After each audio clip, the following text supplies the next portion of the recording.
એને બનવાનું થોડું હોય. કઈ દીક્ષા આપે અને કોઈ પરમહંસ બને એવું ન હોય. એ તો સીધો ઘોડિયામાં જન્મ્યો જ હોય પરમહંસ. બનવાથી જો પરમહંસ થઈ જતો હોય તો આટલા બધા ફરે છે. આ બધા જોતો નથી તો ઠેઠ કાશ્મીર થી કન્યાકુમારી સુધી ફરે જાય છે. વાત રહી મારી, તો મારે કઈ બનવું નથી પડ્યું. એમ ખ્યાલ આવ્યો ને? હા, તમે કહેતા હો છો, હું લઈને આવ્યો છું. આરએનએ ના ડીએનએ ની ડિસઇન્ફેક્શન ચેમ્બરમાંથી ગોડ ગિફ્ટ લઈ અને પછી જન્મ્યા છીએ એમ. અને એટલે નિરાલમ છે. એટલે બાપુ, આ જે એ તમે કહો છો લઈને નથી જૈનમાં, તો એના માટે આ સત્સંગ જે છે, આ પહેલાં તો આપણે કરીએ છીએ સત્સંગ છે કે નહીં એમ, એની સામાન્ય વ્યાખ્યા તો આવી જ કરી છે કે સાધુ સંતને મળો અને એને સાંભળો, એટલે શ્રવણ કરો કે પ્રશ્ન પૂછો, એટલે એ સત્સંગ છે. તો આનું કઈ એમ આ સત્સંગ નથી એમ. તું આવી અને શાંતિથી બેસ, કોઈ ઉપદ્રવ ના કરે, એને સત્સંગ કહેવાય. સત્સંગનો મિનિંગ થાય તો સમગ્રતાથી મૌન રહે. એક પણ શબ્દ વિચાર્યા સિવાય મારી કન બેસે, એને સત્સંગ કહેવાય. એવું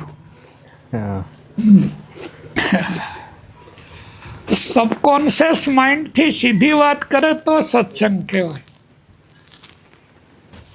બાપુ, આ રો મટીરિયલ આપણે કીધું ને, તો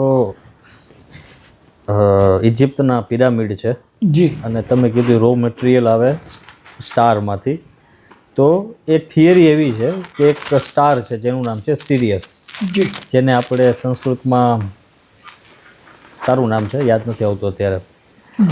હવે એ ત્યાં અત્યારે જે પૃથ્વી ઉપર હતા ને, થોડા જાણકાર હતા, એણે એક કનેક્શન સાધ્યું સિરિયસ સ્ટાર સાથે, અને ત્યાંથી આ બધી ટેકનોલોજી આવી જેને આપણે રો મટીરિયલ કહેતા હતા. એટલે કે પિરામિડ જે બનાવેલો છે, આપણે મનુષ્યએ નથી બનાવ્યો, એ કોઈ વિશેષ હતા, અને એના મોઢાલા કૂતરા જેવા હોય છે ત્યાં પિરામિડની બહાર ને હોય છે. તો આવું શક્ય છે કે ત્યાંથી આપણે જે વાત કરી કે જે આખું કનેક્શન થાય છે ને આખી સિસ્ટમ સમજાવી, પણ આવી રીતના વ્યક્તિગત રીતના આવીને કરી શકે આમ? બધાએ પ્રતીકનું રૂપ આપેલું છે, પણ એ શક્તિઓ જે છે એ તો ખાલી એટલું જ સમજવાનું છે આપને કે સૂર્ય અને સૂર્યની કિરણો, તેને રશ્મિયાઓ એવું નામ આપેલું છે, રોયલ.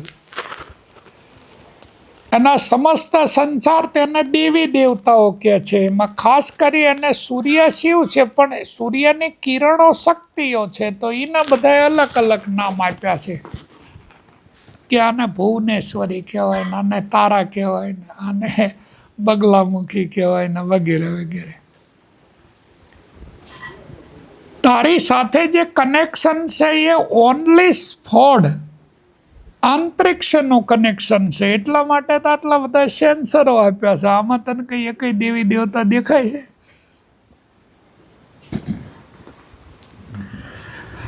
પિંડે તત બ્રહ્માંડ, એમ તારો પિંડ છે એના આખું સંચાલન જ બ્રહ્માંડ કરી રહ્યું છે. વચ્ચે કોઈ વાયા મીડિયા છે જ નહીં, ડાયરેક્ટ ડિસ્કનેક્શન છે. અંતરિક્ષ છે એ ઉપગ્રહ છે, અને તારો સહસ્ત્ર દલ કમલ છે એ ડીશ એન્ટીના છે. વ્યવહાર જે ચાલી રહ્યો છે એ વેવ કનેક્શન છે. આટલું સમજી લે તો સત્ય પર્યાપ્ત છે એમ.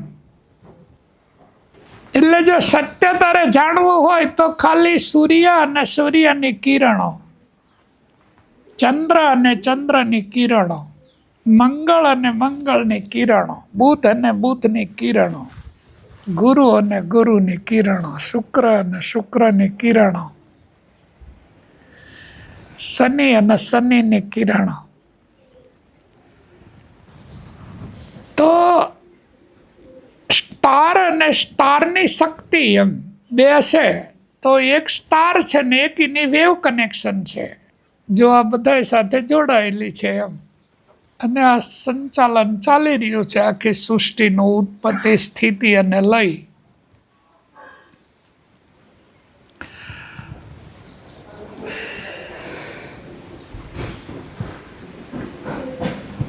એટલે આ કશું માનવ જાતિને પલ્લે પડે એવું છે નહીં.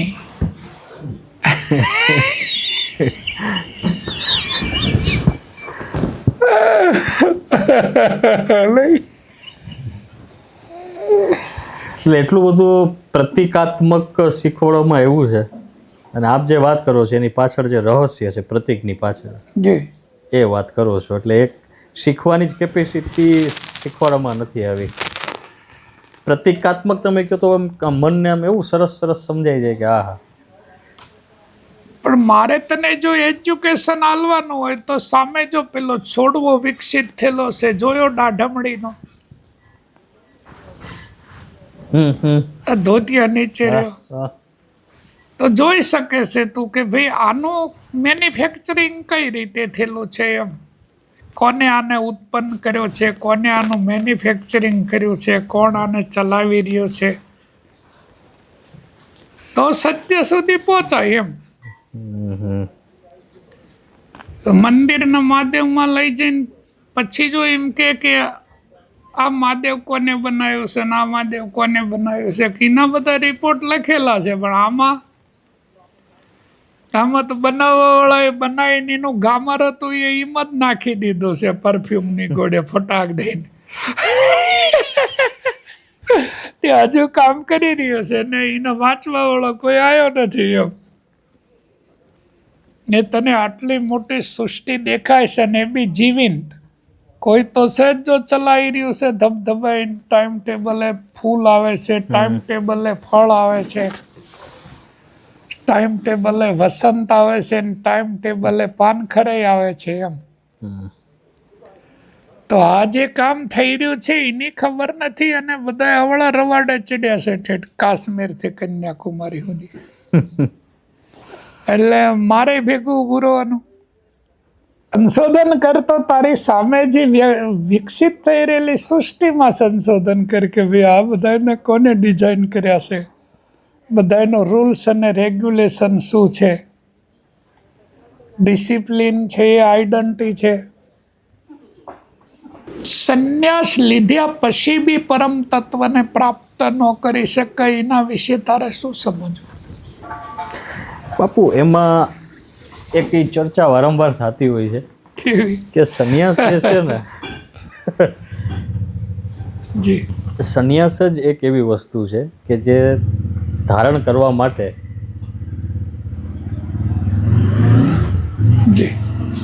સંન્યાસ જ એક એવી વસ્તુ છે કે જે ધારણ કરવા માટે કોઈ ક્વોલિફિકેશન નથી જોતી. કેટલા બધા જે સંપ્રદાયો કે જે કંઈ છે વિસ્તાર એનો, તો ભગવા કલરના કપડાં પહેરી લઈએ તો લોકો સીધા જ પગે લાગવા માંડે છે. એટલે આપ જે વાત કરો છો ને એમાં મૂળમાં આ પ્રશ્ન છે એમ. હવે એને કોઈ શાસ્ત્રોનું અથવા તમે કહો છો સૂક્ષ્મ જ્ઞાન હવે એવું મેળવું છે કે નહીં એ કોઈ રિક્વાયરમેન્ટ જ નથી. હું કાલે ભગવા પહેરી લઉં તો મને બે જણા મને એમને બાપુ કહેશે. તો આપ જે વાત કરો છો તો હવે એમાં તો હવે આવું જ થવાનું ને એમ. અને જેને આમ સંશોધન કરવું છે એને ભગવા પહેરવાની કદાચ જરૂર પણ નથી, અને પહેરે તો એ વાંધો નથી.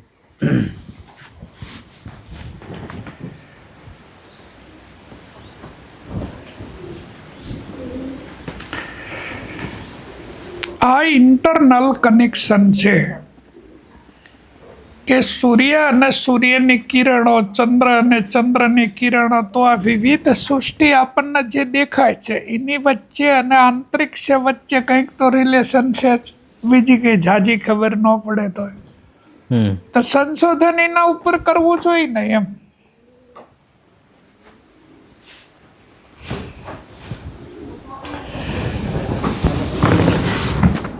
તો જડતાની બી કોઈ સીમા હોય એમ. સંશોધન કોઈ ચૈતન્ય ઉપર થાય એમ, પદાર્થ ઉપર થોડું થાય. પદાર્થ પરાવર્તનશીલ છે.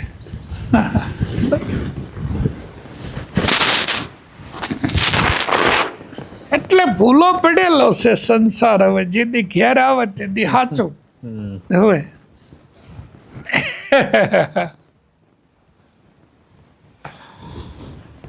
અને ઘેર આવી બી જાય તો તે હિના કરતા હોય ને આવવા ન દે. હાલ ભાઈ ક્યાં તું પાસ ટોળામથી અહીં પાછો આવ્યો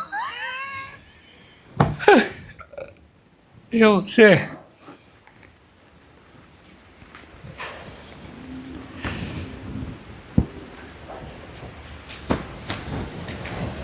પણ કરવા જેવું એક જ વસ્તુ છે, સંશોધન કરો તમે કે ભાઈ આનો કરતા કોણ છે એમ.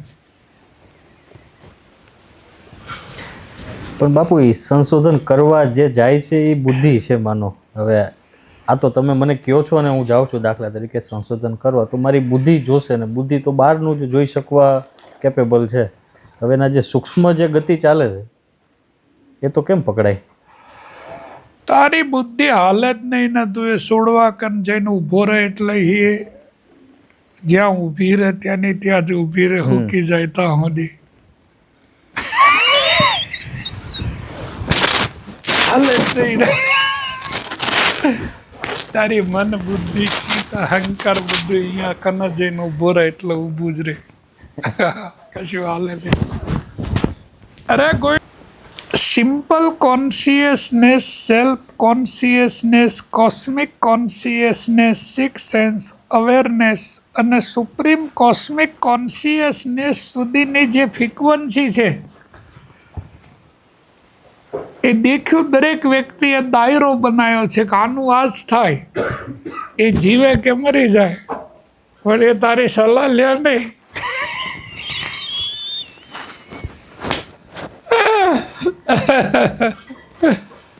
તારે એ સંશોધન કરવા જેવું છે કે આ નાળિયેરી છે એને કયો સ્ટાર ચલાવતો છે એમ. કેટલી વિવિધતા છે જોઈ. પાણી છે બાપુ એટલે ચંદ્ર, એનામાં પાણી છે નાળિયેરમાં, એટલે પહેલાં એવું લાગે કે ચંદ્ર પહેલાં હોઈ શકે એની શીતળતાથી, અને એકદમ આમ બહારનું કઠોર હોય તો શનિ. એ બધા તુક્કા લડાવવાના રહેવા દે. સમાધિ બમાધિ લાગી જાય તો કહેજે મને.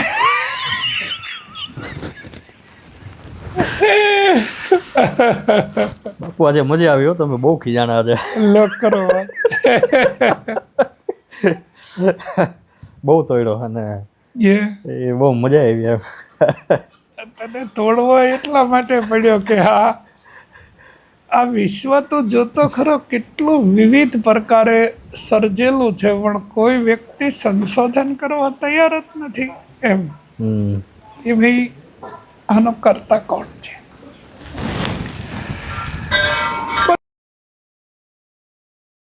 દેવી દેવતાને, મંડપને, માંડવાને, કથ્યાને, કીર્તનને, કર્મકાંડને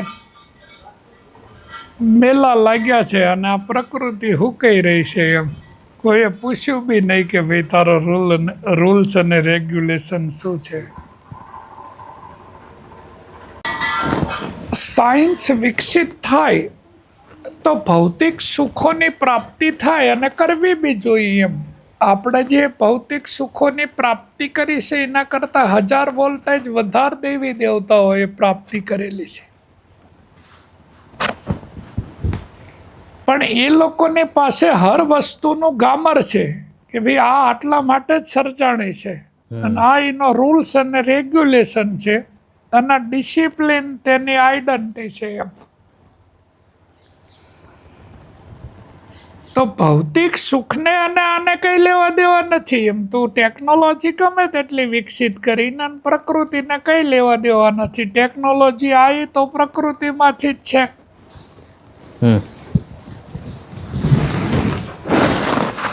સાયન્સ ગમે તે સંશોધન કર્યું એમ સાયન્સ છે, પણ એને કોપીરાઇટ તો પ્રકૃતિને જ કરી છે ને ગમે ત્યાંથી.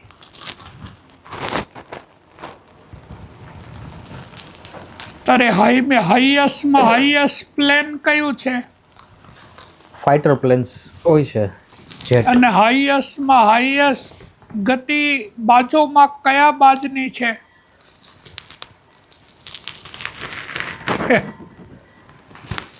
કોપીરાઇટ જ કરી છે એની.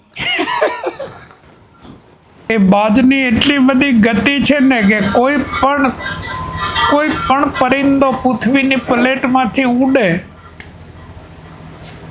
એટલે એને પછાડી નાખો એના માટે ખાલી હામું જોવે. એનું કદ સાવ નાનું જ છે, એનું કદ એટલું મોટું નથી, પણ એ મોટા મોટા પ્રાણીઓને બી ધોકો ખવારી નાખે. એની જે ડ્રાઈવ મારવાની સિસ્ટમ છે બાજની, એ પેલા આકાશમાં જતો રહે અને પછી નીચે ઉતરે ને એટલે પાંખો છે એ બધી બંધ કરી દે. એટલે એની જે સ્પીડ છે એ સ્પીડમાં અનલિમિટેડ વધારો થાય. અને ફિક્સ કોઈ પણ પ્રાણી છે ને એના માથામાં ખાલી એનો પંજો છે ને એને ટચ કરે એની સાથે બેલેન્સ જતું રહે. જય ભગવાન.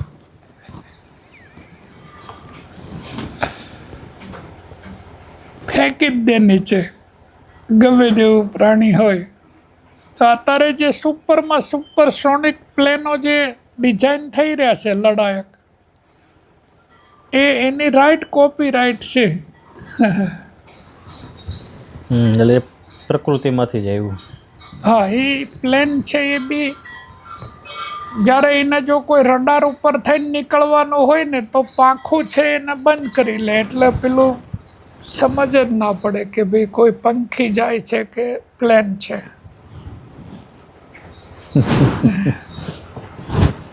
તો રડારની કેપેસિટી બહાર જતું રહે ત્યાં સુધી એ પાંખ ફેલાવે નહીં. એ પ્લેન પ્રથમ પહેલા ઇન્ડિયામાં બન્યું. એવું અત્યારે ટોપમાં ટોપ ટેકનોલોજી ડેવલપ થઈ રહી છે ઇન્ડિયામાં. ઇન્ડિયામાં કોમ્યુનિકેશન થઈ ગયું ઋષિ મુનિઓનું અને સાયન્ટિસ્ટોનું. એટલે હવે પછી એક એક વર્ઝન જે ડેવલપ થઈ રહ્યા છે એ બહુ અલગ થઈ રહ્યા છે ઇન્ડિયામાં. હા,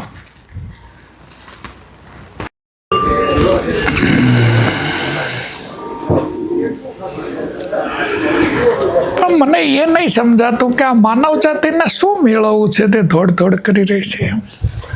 એમાં બાપુ આપણે એકવાર ચર્ચા થઈ હતી કે સાધુ સંતો પાસે જવાનું એક જ કારણ બધાને માનસિક છે આશીર્વાદ. મને તમે કંઈક આપી દેશો આમ જેમ કરીને. હા, મતલબ તો એવું છે ને કે લેવા માટે જ જાય. હા, હવે તો એવું થાય ને. ના, લેવા માટે જવું જોઈએ, પણ એ બોધ બી થવો જોઈએ ને કે ભાઈ આ વિશ્વ સંપૂર્ણ છે એમ. અહીંયા મેં તને આશીર્વાદ આપું ને તું આશીર્વાદ લઈને જાય એવું કંઈ છે જ નહીં.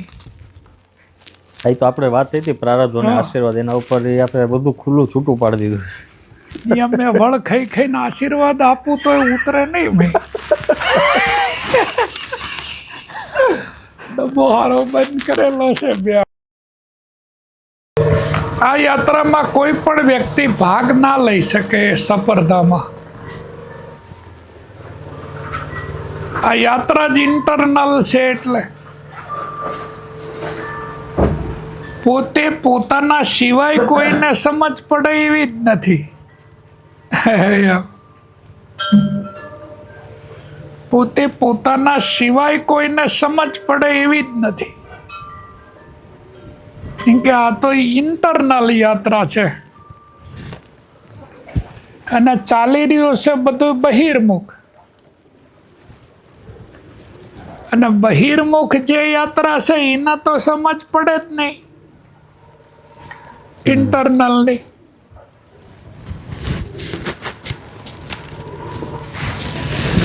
અને મનના માધ્યમથી કરેલી જે યાત્રા છે એ સમગ્રતાથી માયા છે, એમાં કશું બી સત્ય નથી એમ.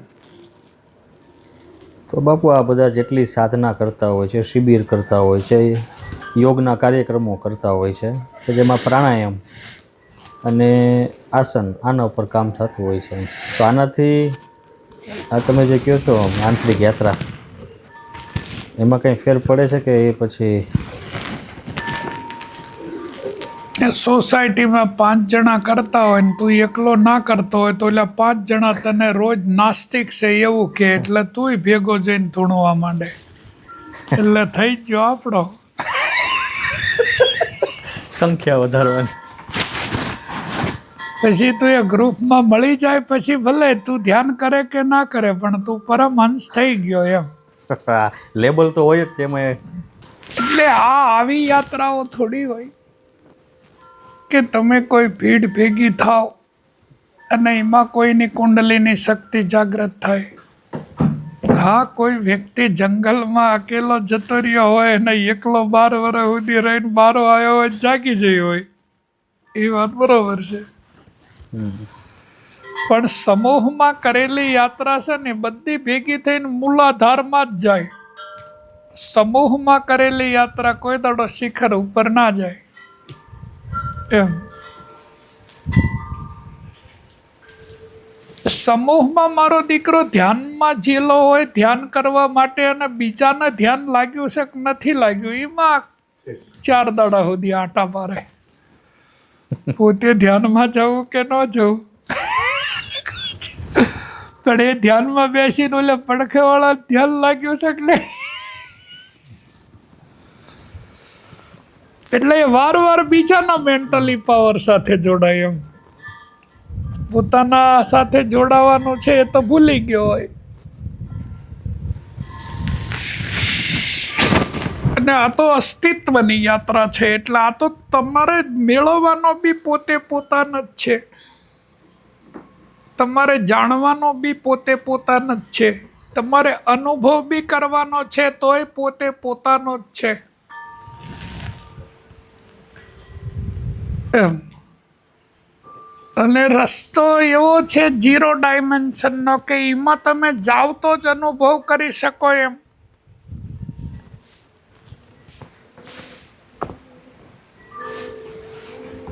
જો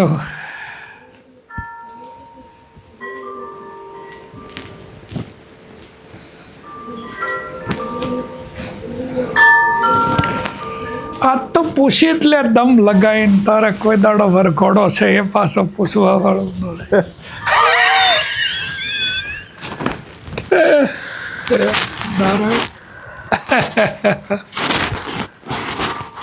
બાપુ તમે વાત કરતા કરતા વારંવાર એક શબ્દ તમારી પાસેથી આવે છે અને એ શબ્દ છે અસ્તિત્વ. કાંઈ પણ વાતમાં છેલ્લે તમે એમ કહો છો કે આ અસ્તિત્વમાં થઈ રહ્યું છે, ચાલી રહ્યું છે. એટલે અસ્તિત્વને જ્યારે શબ્દ કાને પડે ને એટલે સીધું છે ને આકાશ તત્વ જે છે એ ધ્યાનમાં આવે. તો આ આપ જે કહો છો એ અસ્તિત્વ એ કયા સંદર્ભમાં એને કાંઈ વ્યાખ્યાયિત કરી શકાય? એ અસ્તિત્વ એટલે આ પવનની જેમ છે, આમ દેખાતું નથી, છે, અનુભવાય છે. અસ્તિત્વનો મતલબ થાય 4 વેદોએ પોતાના અસ્તિત્વનો અર્થ કાઢ્યો. તત્વમસી તે તું છે, તે તું છે. હવે એક અર્થ આપણે સમજી જાય કે ભાઈ જે તત્વમસી છે એ તું જ છે એમ, તારા સિવાય બીજું કશું નથી. તો એ બોધ થઈ જવાથી બધું હેઠું પડી જવું જોઈએ. પછી હેઠું નાખીને તરત પાછો પોટલું ખંભે નાખીને પાછો વળી હાલતો નથી. અહમ બ્રહ્માસ્મિ એમ બધું કાઢતા એક પરમાણુ બાકી રહ્યો, એ પરમાણુ શિવ જ હતો. એને કીધું અહમ બ્રહ્માસ્મિ, મેં પોતે બી બ્રહ્મ જ છું એમ. પ્રજ્ઞા બ્રહ્મ કે જે અસ્તિત્વની અંતિમ ઓરા છે એ બ્રહ્મ સાથે કનેક્ટ છે એમ. પ્રકાશ એ તું જ છે એમ. પણ આ બધું એવું કે લાંબુ આવડું મોટું બધું સંચાલન કરવું એ કરતા લાઇટ ઓફ ધ ફોલો એ દશરથ બાપુનું વાક્ય છે તે એ જ વેદથી ક્યાં કમજોર છે. સિમ્પલ ને સીધી સાદી ભાષા છે લાઇટ ઓફ ધ ફોલો. તું સિર્ફ લાઇટને ફોલો કર, બાકી કશું જ નથી એમ. બાકી બધું અંધકાર જ છે. અંધકારમાં જે દેખાય છે એવું કશું હોય નહીં, બધું હમાઈ જાય. એટલે આપણે તો સૂર્ય વિજ્ઞાન, ચંદ્ર વિજ્ઞાન, ક્ષણ વિજ્ઞાન, વાયુ વિજ્ઞાન, શબ્દ વિજ્ઞાન, મનોવિજ્ઞાન, અણુ વિજ્ઞાન, જીવ વિજ્ઞાન, પરાવિજ્ઞાન જે ભણવાનું હતું એ તો કઈ ભણ્યા જ નથી ને આખો દાડો એક દળ કથ્યા કર કરવાનું.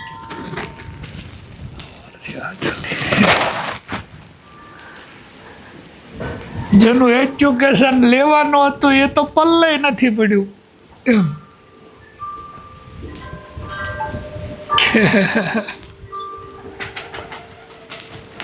એટલે બાપુ આપ જે કહો છો એ અસ્તિત્વને જ્ઞાનથી સમજી શકાય કે જ્ઞાન કે છે પૂર્ણ છે? હવે આપ જે વાત કરી તત્વમસી, અહમ બ્રહ્માસ્મિ, તો આમ જ્ઞાન જેવું લાગે ને બહુ શુષ્ક લાગે ને અસ્તિત્વ તો બહુ આમ વિરાટ ને ભૈરું ભૈરું લાગે. અસ્તિત્વ છે એને ખાલી અનુભવવા જેવું છે, એની કોઈ ફિલોસોફી છે જ નહીં. ના તો તું ચૂંટિયા ભરે છે એટલે કંઈક આવે બાર.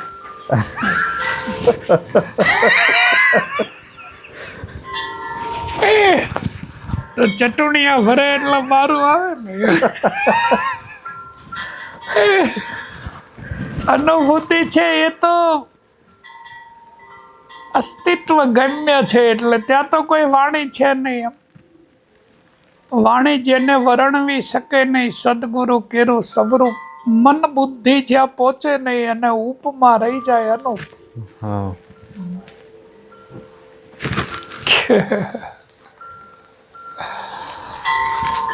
સદગુરુની શાન વગર સમાધિની સાધના, રાખોડી 40 બાવે નાગે, જળમાં કમળ જેમ જળ થકી છે ન્યારું એવું સમજે તો સંસાર સિદ્ધને ત્યાગે. ભૈરે કોઈ મુમુક્ષને શબ્દ બાણ વાગે અને સાચા સદગુરુ મળે તો વેવ જાગે.